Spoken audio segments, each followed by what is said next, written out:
నమస్కారం శ్రీ ఆచార్య అనంత కృష్ణ స్వామి గారు. నమస్కారం. చాలా మంది ఎప్పుడెప్పుడా అని ఎదురు చూస్తున్నటువంటి ఎపిసోడ్ 400. యాక్చువల్గా నేను కూడా ఈగర్గా వెయిట్ చేసినటువంటి ఎపిసోడ్ అనమాట ఇది. సో వెళ్ళే కొద్దీ చాలా విషయాలు నేను తెలుసుకున్నాను. వెరీ పాజిటివ్ మైండ్లోకి వచ్చేసాను. అండ్ దాంతోపాటు హ్యూజ్ రెస్పాన్స్ కింద కామెంట్ బాక్స్లో చూసినా కూడా thank you universe, thank you Anantha Krishna Swamy garu, thank you అని చెప్పేసి ఒక్కొక్కరు లేదు మేము ఈ రోజు ఇంత సంపాదించాము, ఇవాళ మేము ఫ్లైట్లో వచ్చాము క్లాస్ వినడానికి, లేదంటే మేము ఇలా ఫ్లాట్ తీసుకున్నాము. కొంతమంది అయితే గోల్డ్ కొనుక్కున్నది కూడా కింద కామెంట్ బాక్స్లో పోస్ట్ చేయడం వెరీ జెన్యున్ ఫీడ్బ్యాక్ అండి. అండ్ దాంతోపాటు క్లాస్కి వచ్చినటువంటి వాళ్ళు అటువంటి ఫీడ్బ్యాక్ ఏది కొంతమంది కెమెరా ముందు రావడానికి కూడా భయపడతారు. సో అటువంటి వాళ్ళు కూడా డేర్ చేసి మరి మాకు ఇది జరిగిందని చెప్పడానికి వచ్చారు అని అంటే ఆషామాషి కాదు, అంత చిన్న విషయం కూడా కాదు. Very happy for you sir. నాకు తెలిసి నేను ఇంత పెద్ద జర్నీ ఎవరితోనూ చేయలేదు, షార్ట్ టైంలో ఇంత పెద్ద జర్నీ ఎవరితోనూ చేయలేదు. ఎక్కడో తెలియని ఎమోషన్ కూడా ఉంది. పర్సనల్గా కూడా చాలా విషయాలు నేను నేర్చుకోవడం జరిగింది. ఒక్కొక్క పాజిటివ్ యాటిట్యూడ్ అనే కాదు, ప్రొఫెషనల్గా కూడా నాకు ఉపయోగపడే విధంగా చాలా ఉపయోగపడింది. ఆ విషయంలో నేను మీకు ఎప్పుడు థ్యాంక్ యూ అనే చెప్పాలి. గ్రేట్. సో ఈ వీడియోలో చాలామంది ఎదురు చూసినటువంటి వీడియో 400 ఎపిసోడ్స్ అంటే చిన్న విషయం కాదు. డైలీ సీరియల్ కంటే ఎక్కువే నాకు తెలిసి ఇప్పుడున్న దానికి. అంటే యూట్యూబ్లో అయితే మనీ మంత్రం, ఎందుకంటే చెప్పిన సబ్జెక్ట్ మళ్ళీ చెప్పకుండా కొత్తగా చెప్పడం కూడా అంత ఇది కాదు. Thank you once again sir. And audience కూడా specially thank you so much. ఒక కంటెంట్ని ఇంత బాగా అంటే మేము ఎగ్జిక్యూట్ చేసిన కంటెంట్ని ఇంత బాగా రిసీవ్ చేసుకుంటారని, దాని తర్వాత మీరు దాన్ని ఇంకా ఫర్దర్గా చాలామంది డెవలప్ చేసుకొని సో కొత్త వాళ్ళు కూడా స్టార్ట్ అయ్యారు. గ్రేట్. అలా నేర్చుకొని ముందుకు రావడం కూడా అండ్ దాని గురించి చెప్పడం, అవగాహన పెంచడం కూడా really great. Thank you so much to all the audience. So ఈ వీడియోలో ఏం చెప్తున్నారు సార్? ముందు కొద్దిగా సబ్జెక్టు గురించి అసలు ఇక్కడ దాకా వచ్చాము, దీని గురించి కొద్దిగా చెప్పుకున్నాము. షూర్. నాకు నచ్చింది ఏంటంటే కొందరు నాకు చదువు రాదండి, నేను రాసుకోలేను, నేనేం చేయాలి, మళ్ళీ మాకు సబ్జెక్ట్ ఎలా అర్థమవుతుంది. నేను మీ ఇష్టం అమ్మా, వీలైతే రండి లేకపోతే లేదు. ఎందుకంటే రాసుకోగలిగితే బాగుంటుంది. మీరు రాసుకోలేని పరిస్థితిలో ఉన్నారు, చదువు రాదు అన్నప్పుడు నేనేం చేయలేను. వాళ్ళందరికీ కూడా, తల్లులందరూ కూడా నేను మనస్ఫూర్తిగా నమస్కారాలు పెడుతున్నాను. నిజంగా నేను హార్ట్ఫుల్లీ చెప్తున్నాను. నాకు ఒక తల్లి వయసులో ఉన్నారు చాలామంది, వాళ్ళకి చదువు రాదు, రాసుకోలేరు. వాళ్ళు జస్ట్ విని కొన్ని పదాలని పట్టుకొని వాళ్ళకు పరిస్థితి చాలా భయంకరమైన సిచ్యువేషన్లో ఉండి నా క్లాస్కి వచ్చారు. ఈరోజు వాళ్ళు చెబుతుంటే నాకు ఎంత హ్యాపీ ఉంటుందంటే ఒక చిన్న పిల్లల్లా గంతేయాలనిపిస్తుంది నాకు. అంత బాగా వాళ్ళు కార్లు కొన్నారు, ఇల్లు కట్టుకున్నారు, వాళ్ళు షాపులు పెట్టారు, వాళ్ళకు 10 మందికి ఎంప్లాయ్మెంట్ ఇస్తున్నారు. మీకు కూడా అంత ఆనందంగా ఉంది. అసలు అది ఏంది, అది వాళ్ళకి చదువు రాదు, జస్ట్ సబ్జెక్ట్ని పట్టుకొని కొన్ని పదాలని పట్టుకొని. అంటే ఎలా ఉంటుందంటే స్టేట్ ఆఫ్ మైండ్ మారిపోయిందండి. మార్నింగ్ నుంచి ఈవినింగ్ వరకు చెప్పే క్లాస్ మొత్తంలో వాళ్ళకి కావాల్సిన వాటి కొన్ని పాయింట్స్ పట్టుకొని దాన్నే పదే అఫర్మేషన్ చేసి నిజంగా కూడా అంటే వాళ్ళ డెడికేషన్ సబ్జెక్ట్కి డెడికేట్ అయిపోయారు వాళ్ళు. కొందరు ఉంటారు, నేనే చెప్తున్నాను కదా, నా క్లాస్కి వచ్చిన వాళ్ళు అందరూ సక్సెస్ అవుతారని నేను చెప్పను. ఎందుకంటే ఆ సబ్జెక్ట్ పట్టుకున్నవాడు సక్సెస్ అవుతారు. చాలామంది వస్తారు, రారని కదా, ఒక 5-6 క్లాసులకు వస్తారు, వాళ్ళ పరిస్థితి అలాగే ఉంది. వీళ్ళు 1-2 క్లాసులకు వచ్చేస్తారు, రెగ్యులర్ క్లాసులకు వస్తారు. ఎంత శ్రద్ధగా వింటారంటే వాళ్ళు అసలు ఏ డిస్టర్బెన్స్ లేకుండా శ్రద్ధగా వింటారు, టకీమని సక్సెస్ అయిపోతారు. ఒక 2 క్లాస్ తర్వాత 3వ క్లాస్లో వాళ్ళ యొక్క ప్రోగ్రెస్ చెప్తారు వాళ్ళు. నేనే ఆశ్చర్యపోతున్నా, అసలు వీళ్ళు వచ్చిందేమన్నా వీళ్ళు ఇలా అయిపోయారు. సింపుల్ ఏంటంటే సబ్జెక్ట్ని పట్టుకోవాలి, ఆ టెక్నిక్ పట్టుకోవాలి, అంతే. పట్టుకున్నాము, ఇంకేం లేదు. దానికోసం పొద్దుకు మనం ప్రాక్టీస్ చేయాల్సిన అవసరం లేదు, ఏదో చేయాల్సిన అవసరం లేదు, దాని మీద నిరంతర ధ్యాస ఇవన్నీ ఏమి లేవు. ఆ పట్టుకున్న ఆ టెక్నిక్ ఒకటి తెలిస్తే అయిపోయింది అంతే. వాళ్ళు చెప్తుంటే నాకు ఎంత ఆనందంగా అనిపిస్తుంది అంటే ఎక్కడెక్కడి నుంచో వస్తారు వాళ్ళు, బాంబే నుంచి అని, ఢిల్లీ నుంచి అని, కలకత్తా నుంచి అని, బెంగళూరు నుంచి అని, ఎక్కడెక్కడ అంతంత దూరం నుంచి. పాపం వాళ్ళకి ఏ ట్రైన్ బుక్ చేసుకోవడం తెలియదు, బస్ బుక్ చేసుకోవడం తెలియదు, వచ్చిన తర్వాత ఇక్కడ సిటీలో ఎలా రావాలో తెలియదు. ఇవన్నీ శ్రమ కోర్చి వాళ్ళు మొత్తానికి క్లాస్ టైంకి రీచ్ అయ్యి వాళ్ళు మళ్ళీ సాధించిన తర్వాత ఖచ్చితంగా వాళ్ళ ఫ్యామిలీని మొత్తం ఫ్యామిలీని తీసుకురావడం ఎంత సాటిస్ఫైడ్గా ఉంటుందో కదా సార్. వాళ్ళు వచ్చి ఎంత పొంగిపోయి చెప్పడం అంటే వాళ్ళందరికీ నేను చెప్తున్నా, చేతులెత్తి మరీ దండం పెడుతున్నాను. నేను కూడా సార్. ఎక్సలెంట్ అండి, ఎక్సలెంట్. ఎందుకంటే అప్పుడు ఒక మేధావి ఉన్నాడు, మేధావికి ఈజీగా సబ్జెక్ట్ అర్థమవుతుంది. పాపం వాళ్ళకి చదివే రాదు, అయినా వాళ్ళు సబ్జెక్ట్ని ఆకలింపు చేసుకొని అంత తొందరగా వాళ్ళు గోల్ని రీచ్ అయినారంటే వాళ్ళకున్న శ్రద్ధ. రెండోది వాళ్ళ ఉన్నటువంటి పరిస్థితుల మీద కసి, సాధించాలనే ఒక కసి, తప్పన. అవి రెండు ఉన్నప్పుడు ఎవరైనా ఏదైనా సాధిస్తారు. అండ్ ఇంకొకటి అంటే మన సబ్జెక్ట్ అంతా పాజిటివ్గా ఉంటుంది. చూడండి, వాళ్ళ పాజిటివ్ మైండ్ సెట్కే కనెక్ట్ అయ్యి ఉన్నారు. ఒక్క నెగిటివ్ కూడా మైండ్లో రాదు. ఇంకా లేదు, వాళ్ళది అదే పట్టుకొని దాని త్రూనే వెళ్ళిపోయారు. వాళ్ళు ఎంత బాగా చెప్తారు. రాగానే ఫస్ట్ నన్ను చూడగానే అంత పెద్దవాళ్ళు చేతులు అయితే నమస్కారం, అమ్మ మీరు నాకు నమస్కారం చేయొద్దు, నేను మీ కొడుకులు అంటున్నంటే కూడా లేదు, విశ్వానికి కృతజ్ఞతలను ముందు చెప్తారు. ఫస్ట్ రాగానే వాడు నన్ను చూసి నమస్కారం అంటే విశ్వానికి కృతజ్ఞత. హ్యాపీగా ఉంటుంది కదా సార్. తర్వాత మీకు కృతజ్ఞతలు. నేను ఆ సబ్జెక్ట్ అమ్మ అంటే ఆ సబ్జెక్ట్ని ఇచ్చింది మీరే కదా. ప్రతి దగ్గర థ్యాంక్స్ చెప్పడం. వాళ్ళకు ఇంగ్లీష్ రాదు కానీ పదాలు విని విని చిన్న చిన్న వర్డ్స్ ఏవైతున్నాయి, మనీ అని లేకపోతే అట్రాక్ట్ అని కానీ అవన్నీ వాళ్ళు పలికేస్తున్నారు. అదొకటి నాకు చాలా సాటిస్ఫాక్షన్ అండి. ఒకటి. రెండోది, మ్యాక్సిమం పీపుల్ సక్సెస్ అయినారు. రెండోది ఏంటంటే సక్సెస్ కాకపోయినా కనీసం పాజిటివ్ యాటిట్యూడ్ అనేది అలవాటైంది. కరెక్ట్గా చెప్పారు. వాళ్ళు ఏమంటున్నారంటే ఇవాళ మేము సక్సెస్ కాకపోవచ్చు కానీ ఒక ధైర్యాన్ని ఇచ్చారండి మీరు సబ్జెక్టు ద్వారా. అంటే మేము ఖచ్చితంగా సాధిస్తాము, మాకు ఏ పరిస్థితులు కూడా మాకేం చేయలేవు. ఇంత ఉందంటే చిన్నదానికి భయపడేది, ఎలా మేము దీన్ని అధిగమించాలి. ఇప్పుడు ఆ పరిస్థితి లేదు మాకు. మేము ఎట్లాంటి పరిస్థితి వచ్చినా ఎదుర్కొని నిల్చునే శక్తి మాకు వచ్చింది. ఎక్సలెంట్ సబ్జెక్ట్, మేము బాగా ప్రాక్టీస్ చేస్తున్నాం, మీరు ఇంకా చెప్పాలి ఇంకా చెప్పాలి.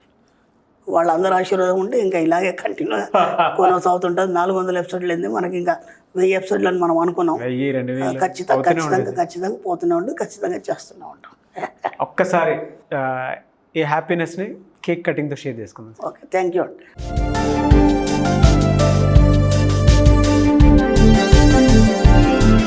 Four 400th episode. Thank you so much all the audience. So already మీకు చెప్పిందే, డిస్కస్ చేసిందే, ఎప్పుడెప్పుడా ఎదురు చూసినటువంటి ఎపిసోడ్ ఇది. And thank you so much Anantha Krishna Swamy గారు.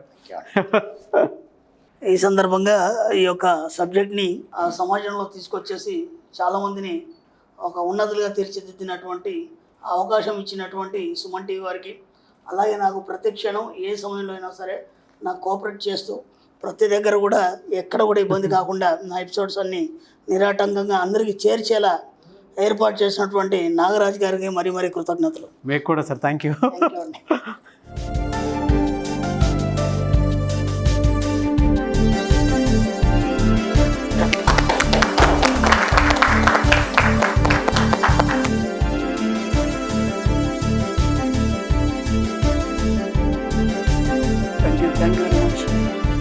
మేము చేసే ఏ వీడియో అయినా సరే ఒక వీడియో బయటకు వస్తుందనంటే ఇంతమంది పనిచేస్తారు. అది ఎవరికి తెలీదు.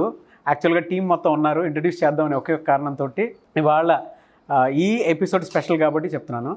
ఒక ఎపిసోడ్ బయటకు వచ్చింది అని అంటే ఇంతమంది వర్క్ చేస్తారు, దాని వెనక ఇంత హార్డ్ వర్క్ ఉంటుంది. మీరు మా కష్టాన్ని ఆదరించినందుకు once again thank you so much. And ఈ సబ్జెక్ట్ని అంత బాగా అంత పాజిటివ్ మైండ్ సెట్ తోటి రిసీవ్ చేసుకున్నందుకు కూడా థ్యాంక్ యూ. ఒక వీడియో బయటికి రావడానికి వీళ్ళందరూ పనిచేస్తారని చెప్పారు. వాళ్ళు ఎంత హార్డ్ వర్క్ చేస్తారంటే నిజంగా కూడా ఏ రాత్రి అయినా సరే అది కంప్లీట్ చేసేదాకా వాళ్ళు వెళ్ళారు. వాళ్ళకు కూడా చాలా ఇంట్రెస్ట్ సబ్జెక్ట్. అంత ఇంట్రెస్ట్గా వీడియోలు చేసి మీ అందరికీ అందిస్తున్నందుకు ఈ టీం మొత్తానికి నేను మరీ కృతజ్ఞతలు చెప్తున్నాను. Thank you very much. Congratulations to the audience. And ప్రతి ఒక్కరికి, అంటే ఈ సబ్జెక్ట్ని ఎంకరేజ్ చేసినటువంటి ప్రతి ఒక్కరికి పేరున థ్యాంక్ యూ. అండ్ ఎవరైతే వాచ్ చేశారో వాళ్ళందరికీ కూడా మనస్ఫూర్తిగా థ్యాంక్ యూ చెప్తాను. ఎందుకు అనంటే ఇన్ని ఎపిసోడ్స్ చేసాము అనంటే ఇన్ని రోజులు నేను మాత్రం 400 ఎపిసోడ్స్ ఇంత బాగా ఎంత పాజిటివ్ జర్నీ కంటిన్యూ చేయడం అంటే అంత చిన్న విషయం కాదు. మీ సపోర్ట్ ఉంది కాబట్టి ఇక్కడ దాకా వచ్చాము, నేను కానీ అనంత కృష్ణ స్వామి గారు కానీ. Thank you so much each and everyone. So మీరేం చెప్తారు సార్ ఈ వీడియోలో సబ్జెక్ట్ స్పెషల్? నాకు ఇంకా ఆనందకరమైన విషయం ఏంటంటే ఇప్పుడు డబ్బు అవసరం ఉన్న వాళ్ళు మాత్రమే ఈ సబ్జెక్ట్ని ఫాలో అవ్వడం కాకుండా ఈరోజు అన్ని ఫీల్డ్ల నుంచి, ఒక సినీ ఫీల్డ్ కావచ్చు, లేదంటే ఒక డిపార్ట్మెంట్ కావచ్చు, ఎవ్రీథింగ్ ఏ ఫీల్డ్ అయినా సరే అందరూ కూడా ఈ సబ్జెక్ట్ వైపు మొగ్గు చూపి అందరూ రావడానికి ప్రయత్నం చేస్తున్నారు. నేను చెప్తున్నాను, క్లాసులలో జనాలు కూడా చాలా పెరిగారు. దానికి తగ్గట్టుగా మేము ఇంకా ఆల్ సేరన్ చేయడానికి ఆ ప్రయత్నంలో ఉన్నాం. మంచి రష్గా ఉంటున్నాయి. అందరూ కూడా అసలు మేము కూడా ఊహించట్లేదు. ఒక్కొక్కళ్ళు ఒక్కొక్క డిపార్ట్మెంట్ నుంచి వచ్చి వాళ్ళు ఇంట్రడక్షన్ చేసుకుంటుంటే వీళ్ళు వచ్చారా అనిపిస్తుంది మనకి. అంటే అంతగా సబ్జెక్ట్ని ఆకలింపు చేసుకున్నారు. వాళ్ళందరికీ మరీ కృతజ్ఞతలు చెప్తూ, మనిషి తన జీవనంలో పరిణామ సిద్ధాంతాన్ని అనుసరించి పరిణామం అనేది చెందాలి. ఓకేనా? అప్పుడు ఒక పువ్వు అనేది పుష్పిస్తేనే దానికి అందం. ఓకేనా? అవును. అది అలాగే ఉందనుకోండి, ఒక చెట్టు నాటాం మనం, అది చిగురించలేదనుకోండి, మనకి ఎంత బాధ అనిపిస్తుంది. చాలా బాధ అనిపిస్తుంది. మనం అన్నీ చేస్తున్నాం, దానికి వాటర్ పోస్తున్నాము, అన్నీ చేస్తున్నాం, అయినా మనకు బాధ అనిపిస్తుంది అది చిగురించకపోతే. అవును. అంటే పరిణామం అనేది రావాలి, రానప్పుడు ఏం చేస్తాం మనం బాధపడాల్సి వస్తుంది. అలాగే మనిషి జీవితంలో కూడా ఎదుగుదల అనే పరిణామం అనేది రావాలి. అవును. ఓకేనా? ఒక వ్యక్తిని చూసాను నేను, బాగా ఆస్తి ఉంది, ఏం పని చేయడు, తింటాడు కూర్చుంటాడు, హాయిగా మామూలుగా జల్సా చేస్తాడు, ఎక్కువ కూడా జల్సా చేయడు. పెళ్ళి అయిపోయింది, పిల్లలు ఉన్నారు, ఏ పని చేయడు. ఒక 2-3 సార్లు చూసి నేను అడిగాను, అసలు ఏ పని చేయకుండా ఎలా ఉంటాం? ఒకటి ఫస్ట్ పాయింట్. ఓకేనా? అప్పుడు మనకి కూడా అన్ని సౌకర్యాలు ఇచ్చేసి ఒక గదిలో పడేసాం అనుకోండి, 2 రోజుల్లో బోర్ వచ్చేస్తుంది. ఎంత తొందరగా బయటికి రావాలనే ఆలోచన ఉంటుంది తప్ప అక్కడ కూర్చోవాలని అనిపించదు. అలాంటిది సంవత్సరాల తరబడి చూస్తున్నాను ఆ వ్యక్తిని, అలాగే ఉంటాడు, ఏమీ చేయడు, హాయిగా తింటాడు, పడుకుంటాడు, లేదా టీవీ చూస్తాడు, ఆ సినిమాలు అవి కూడా లేదు, సాయంత్రం వాటిలో గంట సేపు బయట తిరిగి వస్తాడు, మళ్ళీ ఇంట్లోనే ఉంటాడు. అంతకంటే ఇప్పటి వరకు చిన్న మార్పు కూడా రాలేదండి జీవితంలో. అదంతే ఉంది, ఆస్తులు అవన్నీ అలాగే ఉన్నాయి, ఏదో నడుస్తుంది, రెంట్స్ వస్తాయి, ఇంకా ఏదైనా సోర్స్ ఉంది, దానివల్ల నడుస్తుంది. ఆ జీవితానికి ఏమైనా మీనింగ్ ఉందా? ఏం మీనింగ్ లేదు. నేను అడిగాను, అసలు ఎందుకు నీకు కొద్దిగా కూడా ఏం చేయాలని అనిపించదు అంటే, ఆయనకు ఒక ఇన్నర్ ఒక భయం అనమాట. ఏమైనా చేసామనుకో, లాస్ అయిపోయింది అనుకో, ఈ ఉన్న ఆస్తులు పోతాయి. అవును. ఏమైనా చేసామనుకో, లాస్ అయిపోయినాం అనుకో, ఈ ఉన్న ఆస్తులు పోతాయి. ఆయన సిద్ధాంతం ఏంటంటే, మనం ఏం చేసి ఏది పోగొట్టుకునే అవసరం లేదు, ఈ ఉన్నదాన్ని కాపాడుకుంటే చాలు, ఉన్నదాన్ని కాపాడుకుంటే చాలు. కానీ అది ఎంతవరకు కరెక్ట్ అంటే, నీ లోపల ఒక పరిణితి లేదు, ఒక పరిణామ సిద్ధాంతాన్ని ప్రకారం నువ్వు ఒక డెవలప్మెంట్ లేదు, నీ పుట్టుకకి ఏమైనా మీనింగ్ ఉందా? దానికి అసలు మీనింగే లేదు. ఓకేనా? ఉన్నవాటిని కాపాడుకుంటే చాలు, ఓకే. కానీ ఎలా పుట్టావో అలా పోతున్నావు, దానికి ఏమైనా మీనింగ్ ఉందా నీ లైఫ్కి? అదే అందరూ తింటున్నావు పంటున్నావు, ఒక పశువుకి నీకు తేడా ఏమో ఉంది. ఓకేనా? నీకు అంటే అందరూ ఇప్పుడు ఏదో బిజినెస్ చేస్తారు, ఏదో చేస్తారు, లాస్ అయినా అందరూ ఆస్తులు పోగొట్టుకోవట్లేదు కదా. అవును. ఇంకో రకంగా ఆలోచించి అంతకంటే ఎక్కువ సంపాదించేసి ఇవి కవర్ చేస్తున్నారు. ఎలా అయిపోయిందంటే, నీ లోపల ఎదుగుదల లేనంత మట్టికి నువ్వు జీవోత్సవం కిందే లెక్క. అర్థమైందా? ఏం చెప్పారు సార్? ఎస్, నీ ఏదో లోపల ఎదుగుదల లేదు, నీకు ఎలాంటి ఆలోచన లేదు ఎదగాలని, ఏదో చేయాలని ఒక తపన లేదు. అలాంటప్పుడు నువ్వు జీవించడం ఎందుకు? ఇంకా ఆస్తులు ఉంటే ఎవడికి కావాలి? అవి ఎవడికి కావాలి? అవి నీ తదనంతరం పరిస్థితి ఏంది? ఇప్పుడు ఏమవుతుంది, వచ్చే జన్మలో కూడా నువ్వు ఏం చేయకుండా ఒక సోమరిపోతుగా, ఒక ఆడుకునేవాడిలాగా జన్మ తీసుకోవాల్సి వస్తుంది. అవును. ఎందుకంటే ఈ జన్మలో నువ్వు ఏది కోరికలేదు, ఏమి చేయలేదు, అలాగే ఏ ఆలోచన నీకు లేదు. ఎస్. ఇప్పుడు ఈ జన్మకు అర్థం లేదు, వచ్చే జన్మలో కూడా నీకు అర్థం లేదు. ఇక నీకు ఇక్కడ జన్మివ్వడం ఎందుకు? ఇంకా ఆ ప్రకృతికి ఇక్కడ జన్మివ్వడానికి ఏమైనా అర్థం ఉందా? లేదు. ఇలా చాలామందిని చూస్తాను, ఒక్కడే కాదు చాలామందిని చూశాను. వాళ్ళు ఏమనుకుంటారంటే, నాకేం తక్కువ, ఇంత ఆస్తుందని బతికేస్తుంటారు. అవసరమైతే దాన్ని ఖర్చు పెట్టేస్తారు, ఖర్చు పెట్టేసి మళ్ళీ అప్పుల పాలవుతారు. ఆ తర్వాత ఏం చేయాలో అర్థం కాదు. అందుకే నువ్వు ఎప్పుడు అలర్ట్గా ఏదో ఒకటి చేస్తూ పోయినావు అనుకో, అప్పుడు ఏమవుతుందంటే, ఒకవేళ లాస్ వచ్చినా సరే ఎమ్మటే నీ మైండ్ పనిచేస్తుంది దీన్ని ఎలా రికవరీ చేయాలని. నువ్వు ఏమి చేయకుండా ఉన్న పలంగా ఏదో చేసావు అనుకో, అప్పుడు ఎలా రికవరీ చేయాలని తెలియక ఉన్న ఆస్తి అమ్మేయడం జరుగుతుంది. కాబట్టి నువ్వు ఎప్పుడు ఎలా ఉండాలంటే, ఎక్కడ కూడా అలర్ట్గా ఉండాలి. ఎప్పుడు ఏ క్షణంలో ఏమవుతుంది, ఏదవుతుంది. మనకి రామ్ గోపాల్ వర్మ ఒకసారి ఇంటర్వ్యూ చేసినప్పుడు అడిగాడు, ఏమనంటే మనిషి ఎలా బతకాలి అని. ఆయన అన్నాడు, మృగంలాగా బతకాలన్నాడు. ఓకేనా? అనగానే మనకు ఎంత ఒకసారి ఫీల్ అనిపిస్తుంది, ఇదేంటి ఇలా చెప్తాడు నా సమాధానాలని. ఆయన ఎంత కరెక్ట్గా చెప్పాడు సార్, లైన్ యాటిట్యూడ్ ఉండాలి. ఆయన ఎందుకు ఆ మాట అన్నాడు, మనిషి మృగంలాగా బతకడం ఏంటి? అది మనకు కొద్దిగా హార్ట్ బాధ అనిపిస్తుంది. ఇలా చెప్పాడు ఆయన, చెప్పింది చాలా కరెక్ట్. ఎందుకంటే ఇప్పుడు అడవిలో ఎన్నో మృగాలు ఉంటాయి, జంతువులు ఉంటాయి, అన్నీ ఉంటాయి. ఒక జంతువు ఆకలైనప్పుడు తన గుహ నుంచి బయటికి రావాలి. అవును. ఓకేనా? బయటకు వచ్చేటప్పుడు దేనికోసం వస్తుంది అది బయటికి? ఆకలైనప్పుడు ఆహారాన్ని సంపాదించుకుందామని వస్తుంది. ఓకేనా? ఎంత విపరీతం ఆకలి అవుతుంటుంది. ఆ సంపాదించుకునే ముందు, వచ్చే ముందు అది ఇంకేం ఆలోచించాలంటే, నేను ఇంకో దానికి ఆహారం కావద్దు. అర్థమైంది? అది ఆహారం కోసం వచ్చినప్పుడు దీన్ని తినేది ఇంకోటి ఉంటుంది కదా. అవునా కాదు? అవును. అది దృష్టిలో పెట్టుకుని అది బయటికి రావాలి. బయటకు వచ్చేటప్పుడు ఎంత ఎలర్ట్గా ఉండాలంటే, ముందు పరిసరాలన్నీ గమనించాలి. ఓకేనా? పరిసరాలు గమనించి, ఏదో మనకు అమ్మగద పళ్ళెంలో వేసి పెట్టినట్టు అక్కడ ఆహారం రెడీ ఉండదు. ఇది వెళ్ళి ఎత్తుక్కోవాలి. ఎత్తుకోవడానికి ముందే ఆకలితో ఉంటుంది, ఎత్తుకోవడానికి ఎంత టైం పడుతుంది దాన్ని. అవును. ఎత్తుకున్న తర్వాత దాన్ని వేటాడాలి. ఊరికే దొరకదు అది ఇట్లా పట్టుకుంటే, వేటాడాలి. ఓకేనా, వేటాడి దాన్ని పట్టుకొని తీసుకొచ్చి తినాలి. అంతలోపు ఈ సమయంలోపు తనని ఇంకో జంతువు వేటాడకుండా జాగ్రత్త పరిసరాలను గమనిస్తూ ప్రత్యక్షణం అలర్ట్గా ఉండాలి. అంటే అక్కడ ఆయన ఏం చెప్తున్నాడు అంటే, మృగంలో ఉండాలంటే నువ్వు ప్రతిక్షణం ఈ సమాజంలో ఎలర్ట్గా ఉండాలని చెప్తున్నాడు ఆయన. అవును. ఎందుకంటే నువ్వు చేసే ఏ పనైనా సరే, ఓకేనా, అది నీకోసం చేస్తున్నా సరే, మళ్ళీ నీకు ఏ డిస్టర్బెన్స్ రాకుండా ఈ సమాజం నుంచి నువ్వు ఎలర్ట్గా ఉంటూ నీ పని నువ్వు చేసుకోవాలి. అది చెప్పేది అది. కానీ ఆయన చెప్పే మాటలు కట్టుగా ఉంటాయి మనకు. సడన్గా మృగంలాగా ఉండాను కానీ అయ్యో ఇట్లా చెప్పాడు, అంతరార్థం మాత్రం చాలా ఉంది. కాబట్టి ఊరికే తిని కూర్చుంటే నీకు వచ్చేది లేదు, నీ జీవితానికి ఒక మీనింగ్ లేదు.